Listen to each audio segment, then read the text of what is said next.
இன்னைக்கு வந்து அழகிரிசாமி ஐயாவோட ராஜா வந்திருக்கிறார் சிறுகதை தொகுப்புல இருந்து முகக்கலை அப்படிங்கிற சிறுகதை தான் பார்க்க போறோம். அதாவது நம்ம ஊருங்களெல்லாம் சொல்லுவாங்க, பிள்ளை வந்து கல்யாணம் முடிக்கிற வயசாயிருச்சு, ஆனா அவங்க அம்மா இன்னும் சீடி சிங்காரிச்சுக்கிட்டு தெரியுறா அப்படின்னு சொல்லுவாங்க. அந்த கருத்தை மையமா வச்சுதான் கதை நகருது. கதையில வந்து முக்கிய கதாபாத்திரங்கள் யாருன்னா பாண்டுரங்கம், தேவகி அம்மாள், 2 பேர். தேவகி அம்மாவும் பாண்டுரங்கமும் புருஷன் பொண்டாட்டிய. கல்யாணம் ஆகி 20 வருஷம் ஆச்சு. 20 வருஷத்துல வந்து தேவகி அம்மா வந்து இந்த கல்யாணம் ஆனதுக்கு அப்புறம் இருக்க 20 வருஷத்துல வந்து நம்ம ரொம்ப அழகா இருக்கோம், நமக்கு ஏதோ ஒரு முகக்கலை இருக்கு அப்படின்னு சொல்லிட்டு வந்து அந்த அம்மா நினைச்சிட்டு சந்தோஷப்பட்டுட்டு இருந்திருக்கு. ஆனா கல்யாணத்துக்கு முன்னாடி கன்னி பொண்ணா இருக்கும்போது அந்த மாதிரி எண்ணம் வந்து அந்த அம்மாவுக்கு துளியும் இருந்ததில்லை. அந்த அம்மாவை அக்கம் பக்கத்துல இருக்கவங்க எல்லாம் ரொம்ப கேலி பண்ணி சிரிப்பாங்க. ஏன் அப்படின்னா, கல்யாணத்துக்கு இது இந்த பாண்டுரங்கத்துக்கு முன்னாடி 2 பேர் பொண்ணு பார்க்க வந்துட்டு, அந்த 2 பேர் ஒருத்தர் பின்னாடி ஒருத்தர் பொண்ணு பார்க்க வந்திருப்பாங்க. 2 பேரோட பெத்தவங்களுக்கும் பொண்ணை பிடிச்சிருந்துருக்கும். அதாவது தேவகி அம்மா பிடிச்சிருக்கும். ஆனா அந்த மாப்பிள்ளைங்க தான் வந்து தேவகி அம்மாவை பார்த்துட்டு ஓடிட்டாங்க, தப்பிச்சோம் பழச்சோம்னு ஓடிட்டாங்க. ஏன்னா அந்த அம்மா கொஞ்சம் ஒரு மாதிரி தான் இருந்திருக்கு. அதனால அக்கம் பக்கத்துக்காரங்கெல்லாம் ரொம்ப அந்த அம்மாவை சொல்லி கிண்டல் பண்ணியிருக்காங்க. என்னன்னா, இவ பல்ல பார்த்தா எவனாச்சும் பக்கத்துல உட்காந்து கஞ்சி குடிக்க முடியுமா, எவனாச்சும் இவளை கெட்டுவானா அப்படின்னு சொல்லி ரொம்ப கிண்டல் பண்ணிட்டு செஞ்சுட்டு இருந்திருக்காங்க. நம்ம தேவகி அம்மாவோட அம்மாவும் என் பிள்ளைக்கு மாப்பிள்ளை வந்துருவான்னு சொல்லிட்டு ஊரெல்லாம் குதியாலம் போட்டுக்கிட்டு இருந்திருக்கு. ஆனா ஒவ்வொருத்தையும் ஒவ்வொரு மாதிரி பேசிக்கிட்டு இருந்திருக்காங்க. இந்த பிள்ளை வாயே சரியில்லை, இப்ப மூக்கு சரியில்லை, காதை பார்த்தா எலிக்காது மாதிரி மேலே தூக்கிக்கிட்டு இருக்கு அப்படின்னு சொல்லி ஒவ்வொருத்தங்களும் ஒவ்வொரு மாதிரி கிண்டல் பண்ணிக்கிட்டு இருக்காங்க. மொழி என்னடானா கோழி மாதிரி பக்கன்னு முழிச்சுக்கிட்டு இருக்கா அப்படின்னு சொல்லி ரொம்ப கிண்டல் பண்றாங்க இந்த பிள்ளைய. ஆனா ஒவ்வொருத்தங்களும் வந்து தேவகி அம்மாட்ட வந்து ஏதோ மற்றவங்க தான் கிண்டல் பண்றாங்க, அப்படி நான்லாம் அப்படி சொல்லலை அப்படிங்கிற மாதிரி நல்ல பேர் எடுத்துட்டு பேய்க்கிறாங்க. இதெல்லாம் தேவைக்கும் தெரிஞ்சு போச்சு. எல்லாரும் நம்மளை ரொம்ப ஒரு மாதிரி அவலட்சணமா இருக்குன்னு சொல்லிட்டு இது பண்றாங்க. 2 பேர் வேற வந்து நம்மளை பொண்ணு பார்த்துட்டு கல்யாணம் பண்ணிக்காம தட்டி கழிச்சிட்டு போயிட்டாங்க. அதனால ரொம்ப மனசு உடஞ்சு போயிடுச்சு அந்த தேவகி அம்மா. மனசு உடஞ்சு போய் 3ஆவதா ஒருத்தன் பொண்ணு பார்க்க வந்து நம்ம கல்யாணத்துக்கு சம்மதிச்சா கல்யாணம் முடிப்போம், இல்லைன்னா தூக்கு மாடி செத்துருவோம் அப்படின்னு சொல்லிட்டு பிளான்ல இருக்கும். ஆனா 3ஆவதா வந்தால்தான் நம்ம பாண்டுரங்க வந்த உடனே பொண்ணு பார்க்கறதுக்கு வந்திருப்பாங்க. பொண்ணை பார்த்த உடனே பாண்டு வந்து சரின்றுவாப்புல தேவகி அம்மாவை. இந்த தேவகி அம்மாவோட அம்மா அப்பாக்கே ஆச்சரியமா இருக்கும், எப்படி சரின்ட்டாங்கன்னு சொல்லிட்டு கேட்பாங்க. கேட்ட உடனே நம்ம பாண்டுவோட அப்பா சொல்லுவாரு, பாண்டுவும் 2-3 பிள்ளைகளை இப்படித்தான் பொண்ணு பார்த்துட்டு வேண்டான்னு சொல்லிட்டான். ஆனா தேவையை பார்த்த உடனே சரின்னுட்டான். ஏன் அப்படின்னு கேட்கும்போது, அவ முகக்கலை யாருக்குமே இருக்காது, யாருக்குமே இல்லை, நான் பார்த்த யாருக்கிட்டமே அவளோட முகக்கலை இல்லை அப்படின்னு மட்டும் சொல்லிடுவாரு. இதை கேட்ட உடனே தேவகி அம்மாவுக்கு புதுசா ஒரு உணர்வு வரும். நம்ம கிட்ட ஏதோ ஒரு கவர்ச்சி இருக்கு, ஏதோ ஒரு முகக்கலை இருக்கு, அதனாலதான் அவருக்கு நம்மளை பிடிச்சிருக்கு அப்படின்னு சொல்லி அன்னைக்கு வந்த ஒரு கான்பிடென்ட், ஒரு நம்பிக்கை அந்த அம்மாவுக்கு 20 வருஷமா போகல. ரொம்ப கான்பிடென்டோட அது காலத்தை கழிச்சுக்கிட்டு இருக்கு. ஏன் வந்து நம்ம பாண்டு வந்து அப்படி சொல்லியிருப்பாருன்னா, பாண்டுவுக்கும் வந்து 2 பேர் பொண்ணு பார்த்துருப்பாங்க. பொண்ணு வீட்டில் வந்து பாண்டுவை வேண்டான்ருவாங்க.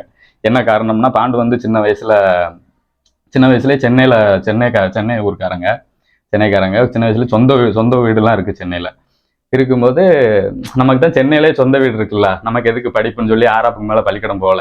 வீட்டில் திட்டிருக்காங்க, செஞ்சுருக்காங்க, ஒழுங்கா பள்ளிக்கூடம் போல, போய் படிக்கல அப்படின்னு சொல்லிட்டு. ஆனால் இந்த ஆளு ஒரே முடியா நான் கஞ்சி குடிக்காம சேம இருந்து சாதிச்சிட்டாப்புல, பள்ளிக்கூடமே போக மாட்டோம்னு இருந்தாரு. 20 வயசாச்சு, 25 வயசாச்சு. இதுக்கு மேலே இவன் இப்படியே இருந்தான்னா செட் ஆகாது, இவனை பக்கத்தில் ஏதாச்சும் ஒரு கடையில் வேலைக்கு சேர்த்து விடுவோம்னு சொல்லிட்டு ஒரு மார்வாடி கடையில் வந்து கணக்கு பிள்ளையா சேர்த்து விட்டுருவாங்க. கணக்கு பிள்ளையா சேர்த்து விட்டு 3 வருஷம் ஆச்சு. 3 வருஷத்துல 60 ரூபா மாச சம்பளம் வாங்கிக்கிட்டு இருக்காது. 3 வருஷத்துல 60 ரூபா மாச சம்பளம் வாங்குதா. இருந்தாலும் பரவாயில்ல, கல்யாணத்தை முடிச்சு வைக்கலாம்னு தான் நம்ம தேவகி அம்மாவை வந்து பொண்ணு பார்க்க கூப்பிட்டு வந்திருப்பாங்க. கல்யாணமும் முடிஞ்சிடும். அதுக்கப்புறம் நமக்கு சொந்த வீடு இருக்கனால பங்களா பொண்ணே கிடைச்சிரும், ஒரு பொண்ணு கிடைக்காமல போகுது அப்படின்னு சொல்லி பாண்டுவும் ரொம்ப இதா இருந்துருவாரு. ரெண்டு வீட்டுக்கு பொண்ணு கேட்டு போவாங்க. பொண்ணு வந்து வேண்டான்ருவாங்க. பொண்ணோட பெத்தவங்க வந்து வேண்டான்ருவாங்க. ஏன்னா நாங்க கொடுத்தா கவர்மெண்ட் வேலை மாப்பிள்ளைக்கு தான் கொடுப்போம், இந்த மாதிரி கணக்கு பிள்ளைய வேலை பார்த்துக்கு இருக்கவனுக்குலாம் பொண்ணு கொடுக்க மாட்டோம் அப்படின்னு சொல்லி தட்டி கழிச்சோடனே, இவர் நமக்கு கல்யாணமே ஆகாதோ, நம்ம கல்யாணமே முடியாமல் போயிருமோ, இப்படியே பிரம்மச்சாரியா இருந்துட வேண்டியதானு சொல்லி ரொம்ப சங்கடத்துல இருப்பாரு. அந்த நேரம் தான் வந்து தேவையை பார்த்த உடனே கல்யாணத்துக்கு ஓகே சொன்னோடனே 2 பேரும் கல்யாணம் பண்ணிட்டு நல்ல வாழ்க்கை போய்கிட்டு இருக்கும். அவங்களோட தாம்பத்திய வாழ்க்கையில வந்து நல்லா அவர் அன்பா ஒரு பாசக்காரரு. எனக்கு இந்த கதை படிக்கும்போது பாண்டு வந்து ரொம்ப பிடிச்சிருந்துச்சு. பொண்டாட்டி மேல உசுரே வச்ச மனைக்கு ஒரு பாசம். அவங்களோட அன்பை பார்த்து அவங்க வீட்டுக்கு பின்னாடி வந்து குடித்தனம் இருப்பாங்க. 2 பேர் விசாலாச்சி, அவங்களோட ஹஸ்பண்ட் மாணிக்கம், இவர் 2 பேரும் குடியிருப்பாங்க. இவங்க 2 பேர் மாடியில வந்து 2 பேச்சுலர்ஸ் குடியிருப்பாங்க. யாருன்னா மாணிக்கம், துரைன்னு சொல்லி 2 பேச்சுலர்ஸ் குடியிருப்பாங்க. அப்போ இவங்கெல்லாம் வந்து இவங்களோட இந்த மாதிரி இந்த பிள்ளை அழகா இல்லைனாலும் இவர் காட்டுற அன்புல வந்து பார்க்கறதுக்கு காமெடியா இருக்குன்னு சொல்லி இவங்களெல்லாம் பார்த்து கிண்டல் பண்ணி சிரிச்சுக்கிட்டு அப்படியே வாழ்க்கையை ஓட்டிக்கிட்டு இருந்திருக்காங்க. பாண்டு வந்து தேவைக்கு வந்து அவருக்கு முகக்கலை இருக்குன்னு சொல்லி வரமாட்டேக்க வார்த்தை முகக்கலை இருக்குன்னு சொல்லி அவருக்கு வந்து உயிர் பிச்சை கொடுத்த மாதிரி கொடுத்து விட்டாரு. கல்யாணமும் ஆயிடுச்சு. தாம்பத்தியில வந்து நல்லா அன்பா இருந்தாலும் செஞ்சாலும் என்ன இருந்தாலும் இந்த பெத்தவங்க கூட இருக்கும்போது அந்த அன்பு வந்து தடைப்படும்.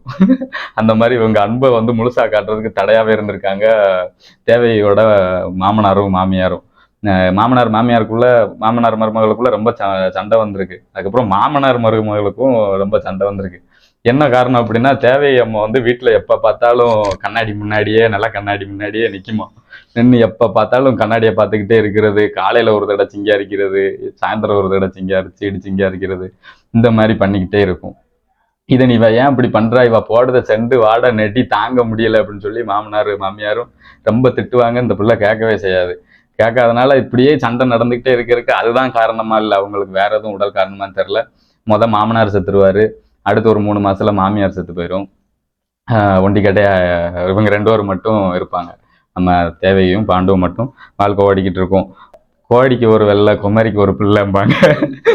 அது மாதிரி கோடி துணி வந்து வெளுக்க போட்டா அவ்வளவுதான், அந்த வெள்ளை திரும்ப வராது. குமரிக்கு ஒரு பிள்ளை பிறந்துருச்சுன்னா அவ குமரி கிடையாது. அப்படி இந்த மாதிரி இவங்களுக்கு முதல்ல ஒரு பிள்ளை பிறக்கும், லல்லு. பேர் வந்து லலிதா. லல்லுன்னு ஒரு குழந்தை பிறக்கும்.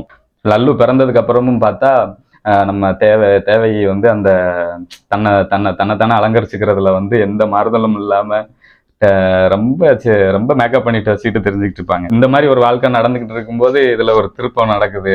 தேவை வந்து ரொம்ப கோவப்பட்டு அவங்க புருஷன் கூட சண்டை நடக்குது. ஏன் எதனால அப்படின்னா பாண்டு வந்து பாண்டுரங்க வந்து தான் மொட்டை மாடி வீடு வந்து காலியா இருக்கு, அங்க 2 பேச்சுலர்ஸை குடி வைக்கலாம் அப்படின்னு சொல்லி சொல்றாரு. சொல்லும் போது இந்த அம்மா தேவை அம்மா வந்து ரொம்ப கோவப்படுறாங்க. இங்க நான் ஒருத்தி பொம்பளை ஆள் இருக்கேன், பின்னாடி குடுத்தனமா இருக்கவங்க அவங்க அந்த விசாலாச்சி அவங்க இருக்காங்க, இப்படி பேச்சுலர்ஸை கொண்டு வந்து வீட்டுல குடி வைக்கீங்களா, இது நல்லதுக்கா அப்படின்னு சொல்லி சொல்றாரு. அப்ப நம்ம பாண்டு சொல்றாரு, நீ ஏமா இப்படி பேசுற, குடுத்தனக்காரங்களை வந்து வச்சோம்னா அவங்க கம்மியா தான் கொடுப்பாங்க. இதே பேச்சுலர்ஸ் வச்சோம்னா ஆளுக்கு 20 ரூபா 40 ரூபா கொடுக்காங்க. என்ன சொல்லையா 40 ரூபா கிடைக்கி, அதனால ஒன்றும் வேண்டாம், இப்போ இவங்க பேச்சுலர்ஸே வைப்போம் அப்படின்னு சொல்லி சொல்லுதாங்க. 40 ரூபான்னு இந்த அம்மாவுக்கு கொஞ்சம் இனிக்கத்தான் செய்யுது. இருந்தாலும் இப்போ இது சரி வராது அப்படிங்கிற மாதிரி சொல்றாங்க. அப்போ நம்ம பாண்டு சொல்லிடுவாரு, நீ நீ எதுக்கும் கவலைப்படாதம்மா, அந்த பையக உன்னை திரும்பி கூட பார்க்க மாட்டாங்க அப்படின்னோடனே அந்த அம்மா ரொம்ப கோவப்பட்டுரும். ரொம்ப கோவப்பட்டு, என்னை எப்படி நீங்க இப்படி சொல்லலாம், திரும்பி கூட பார்க்க மாட்டான்னு சொல்லிட்டீங்க, நான் என்ன அவ்வளோ லட்சணமாவா இருக்கேன் செய்தேன்னு சொல்லிட்டு அந்த அம்மா மூசுன்னு அழுதுகிட்டு கத்திக்கிட்டு வீட்டுல போய் கட்டல்ல முகத்தை குத்திக்கிட்டு படுத்துக்கிடும். பாண்டு போய் சமாதானப்படுத்தி பார்ப்பாரு, சமாதானமே ஆகாது. சரின்ட்டு திடீர் வேலைக்கிழமை போயிடுவாரு.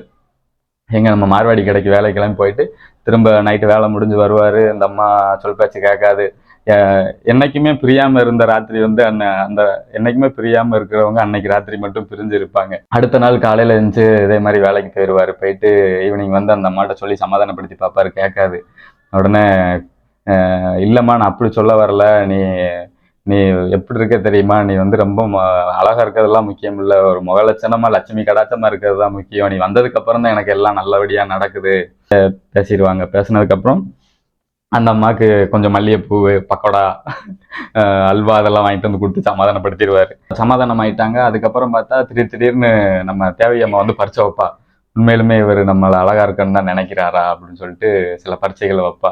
அந்த இடத்துல இவர் வந்து வளரிசாமி வந்து ரொம்ப அழகா எழுதியிருந்தாரு. தன்னை அழகி என்று அவர் தொடர்ந்து கருதுகிறாரா என்பதை தெரிந்து கொள்வதற்காக அவள் ஏதேனும் ஒரு சிறு பரீட்சை வைப்பாள். அலங்கரித்து கொண்டு அவர் எதிரே போய் நிற்பாள். அவருடைய முகம் மலர்கிறதா என்று பார்ப்பாள்.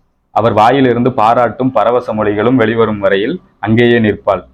முன்னும் பின்னும் நடைபயில்வாள், கொஞ்சுவாள், கோபிப்பாள், கூப்பிட்டால் வரமாட்டாள், கூப்பிடாமலே வருவாள். கடைசியில் வெற்றியோடு தான் அன்றிரவில் படுக்கைக்கு செல்வார்கள் இப்படின்னு எழுதியிருப்பாரு.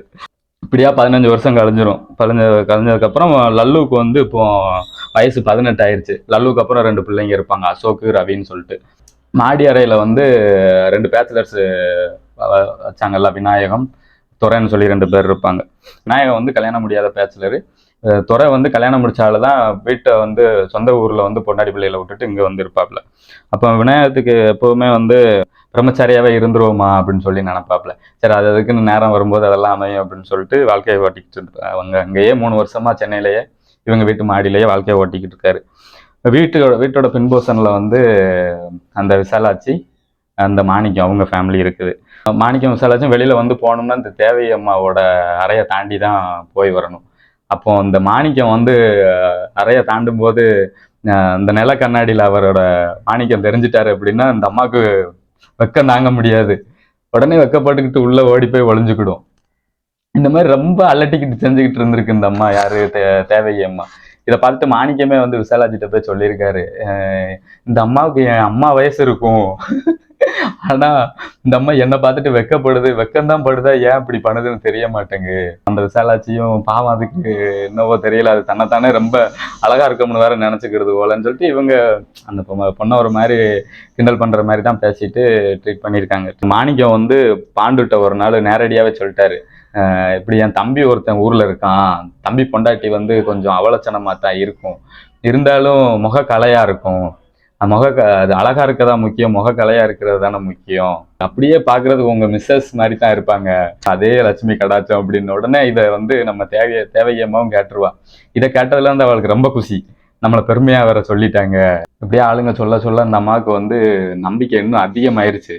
நம்ம முகம் நம்ம ரொம்ப கலையாத்தான் இருக்கும், அழகா இருக்கும் அப்படின்னு சொல்லிட்டு நம்பிக்கை ஆகி போச்சு. வயசு ஏற ஏற தலைமுடியும் நரைக்குது, ஆனா அந்த அம்மாவுக்கு மனசுல இருக்க இளமை மட்டும் குறையவே இல்லை.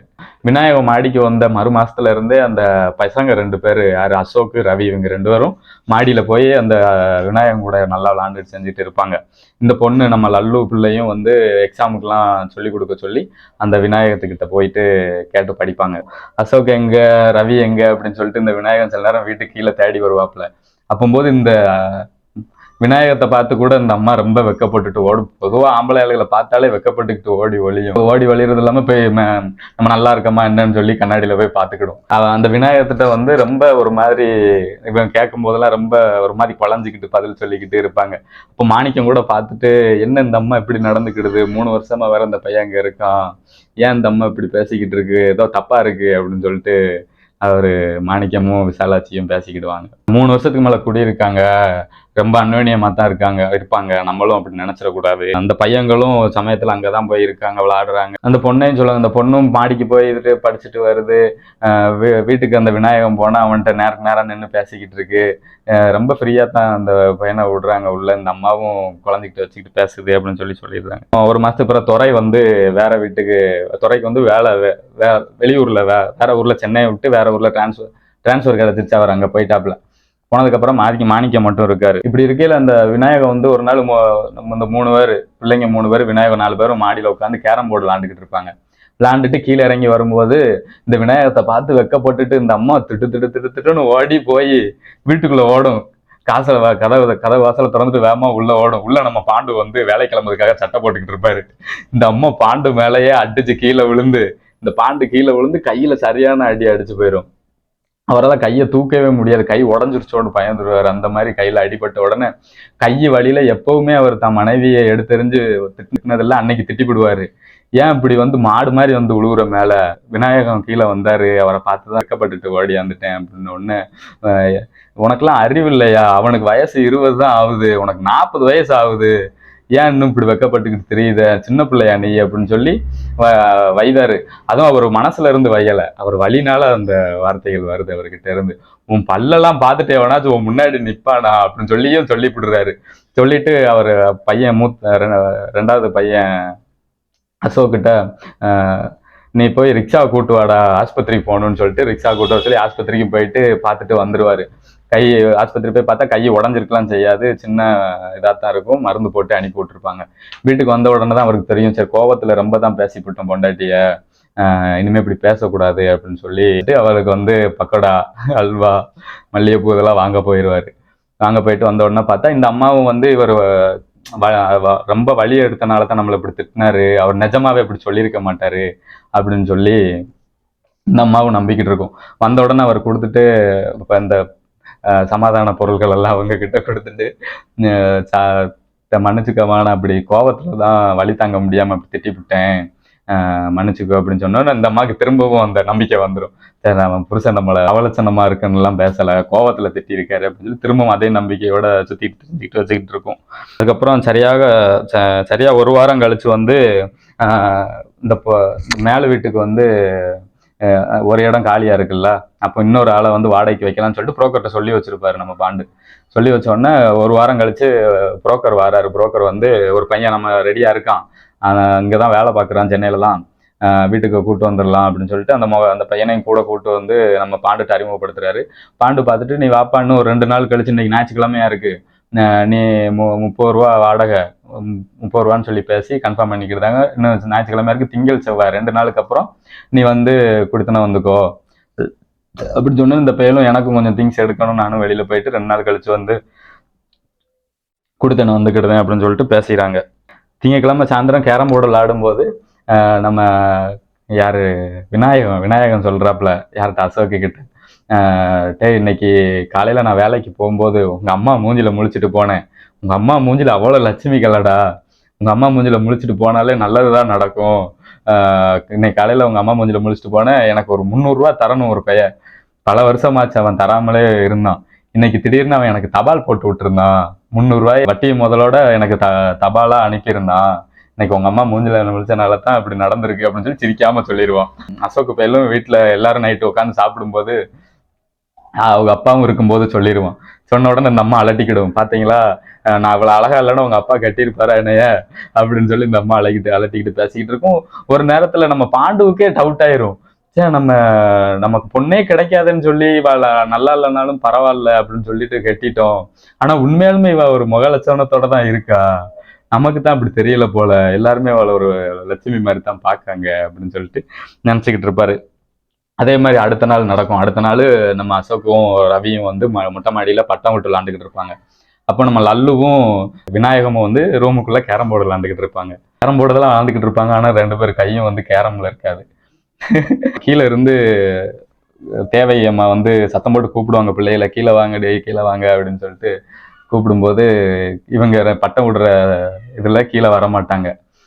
இவங்களும் இவங்க உள்ள இருக்கவங்களுக்கு வந்து அந்த சத்தம் கேட்கும், கீழே இருந்து அம்மா கூப்பிடுறாங்க அப்படின்னு சொல்லி விநாயகத்துக்கும் லல்லுவுக்கும் கேட்கும். இருந்தாலும் அசோக்கையும் ரவியும் தானே கூப்பிடுறாங்க, இவங்க கீழே போயிட்டு வர்றதுக்குள்ள நமக்கு நேரம் இருக்குல்ல அப்படின்னு சொல்லிட்டு அவங்க விளையாட்டை கண்டினியூ பண்ணிக்கிட்டு இருப்பாங்க. இந்த அம்மா என்ன கூப்பிட்டு இந்த சனியங்க வர மாட்டேங்குன்னு சொல்லிட்டு மேலேயே போயிடுவாங்க. மேலே போன உடனே இந்த ரூம் வாசல்ல திடீர்னு திரும்பி பார்ப்பாங்க. இவங்க நம்ம விநாயகம் லல்லு இவங்க 2 பேரோட வலது கையும் டக்குன்னு பின்னாடி வந்து கேரம் போர்டுல வந்து இருக்கும். உடனே இந்த அம்மா இந்த பிள்ளை தலைமுடியை பிடிச்சி இழுத்து என்ன பண்றீங்க அப்படின்னு 2 பேர் வாயிலையும் ஒரு முட்டாயை வச்சிருப்பாங்க. என்ன பண்ணிக்கிட்டு இருக்கீங்க அப்படின்னு சொல்லிட்டு இந்த விநாயகம் பையெல்லாம் ரொம்ப திட்ட ஆரம்பிச்சிருவாங்க. கம்நாட் பைய முடிச்ச வைக்க பைய இப்படி என் பிள்ளைய மோசம் பண்ணிட்டான் அப்படி இப்படின்னு சொல்லி திட்டிகிட்டே கீழே இழுத்துட்டு வருவாங்க. போட்டு இந்த லல்லு பிள்ளைய அந்த அம்மா ரொம்ப அடின்னு அடிப்பாங்க. மானத்தையே போய் கெடுத்துட்டேன்னு சொல்லிட்டு ரொம்ப அடின்னு அடிப்பாங்க. இந்த அசோக் பைய பயந்து போய் மார்வாடி கடைக்கு ஓடிடுவான் அப்பாவை கூட்டு வரதுக்கு ஓடின உடனே விநாயகம் மேலேயே வாசல்லையே நிற்பான், அந்த வீட்டு வாசல்லையே. என்ன நடந்தாலும் அதை எதிர்கொள்ளதுக்கு தயாரா இருக்கணும்னு சொல்லிட்டு அவன் வாசல்லையே நிற்பான்.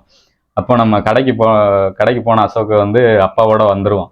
அப்பா வீட்டுக்குள்ள வந்ததே சரின்னு தேவையம்மாவை தூக்கி போட்டு வச்சு ஏன் இந்த காட்டு அம்மைய காடு போடுறத ஒட்டம் முழுக்க வாய் இருக்க மாதிரி கத்துதே நீ, என்னதான் ஆச்சு, பிள்ளைக்கு கல்யாணம் முடிச்சு கொடுக்குற வயசுல உனக்கு இந்த சீடிக்கிறது சிங்காரிக்கிறது தான் தேவையா? பிள்ளைய ஊர்மையை விட்டுட்டு உனக்கு ஒன்ன அலங்கரிக்கிறது தான் உனக்கு முக்கியமா தெரிஞ்சு, பிள்ளைய பத்தின கவலைலாம் உனக்கு இல்லைன்னு சொல்லி திரும்ப திரும்ப இதையே சொல்லி சொல்லி அடிச்சுக்கிட்டே இருப்பாரு. ரொம்ப அதிகம் நம்ம மாணிக்கம் கூட வந்து தடுப்பாரு. ஏன் இப்படி போட்டு அடிக்கிறீங்க, இப்படிலாம் வார்த்தை விட்டுறாதீங்க சார் அப்படின்னு சொல்லிட்டு. நம்ம பாண்டு ஒய்ஃபை அன்னைக்கு ரொம்ப திட்டிப்பிடுவாங்க. உன் மூஞ்சில எல்லாம் முழிக்க முடியுமா, உன் மூஞ்சில முழிச்சா 4 பேர் கஞ்சி அடைக்குமா அப்படின்னு சொல்லி ரொம்ப உண்மையை பூரா அவ்வளவு நாள் அடக்கி வச்சிருந்தத பூரா கொட்டின மனைக்கு ரொம்ப திட்டிவிட்டு ரொம்ப அடிக்கவும் செஞ்சிருவாரு. பாண்டு வந்து அப்படியே எல்லாம் முடிஞ்சதுக்கு அப்புறம் மேல போய் விநாயகத்தை பார்த்துட்டு வர மாட்டாரு. அப்போ மாணிக்கம் தான் போவார். போய் விநாயகத்தை போய் பேசிட்டு கல்யாணத்துக்கே முடிவு பண்ணிடுவாங்க. முடிவு பண்ணதுக்கு அப்புறம் இந்த பிள்ளைக்கு வந்து இவங்களா போய் தேடினா கூட அப்படி ஒரு மாப்பிள்ளை கிடைச்சிருக்காது. அவன் வந்து மாசம் 350 ரூபா சம்பளம் வாங்குதான். அவங்க அப்பா அம்மாவுக்கு விருப்பம் இல்லைன்னாலும் அதை எதிர்த்து இங்க நான் கல்யாணம் முடிக்கிறதுக்கு தயாரா இருக்கேன் அப்படின்னு சொல்லி சொல்லி இந்த கல்யாணத்துக்கும் சம்மதிச்சிருவான். தேவையம்மாவுக்கு அந்த விஷயத்துல வந்து சந்தோஷம் தான். சரி, நம்ம பிள்ளைக்கு ஒரு நல்ல மாப்பிள்ளையே கிடைச்சிருச்சு அப்படின்னு சந்தோஷம் தான். இருந்தாலும் தேவையம்மாவோட மனசு வந்து சந்தோஷமா இல்லை.